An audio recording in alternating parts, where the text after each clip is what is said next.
నంద్యాల కోటక్ మహీంద్రా బ్రాంచ్లో పనిచేసే recovery agent Aslam రైతుల నుండి ఈఎంఐ సొమ్ము 40 లక్షలు వసూలు చేసి పరారయ్యాడు.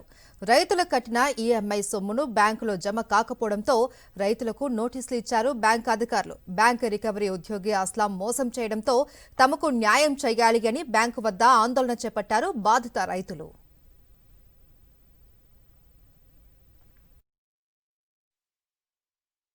నేను మహేంద్ర కోటక్ బ్యాంకులో ట్రాక్టర్ లోన్ తీసుకున్నాను సార్. తీసుకున్న తర్వాత మా ఇంటికాడికి రికవరీ ఆఫీసర్ వచ్చినాడు సార్.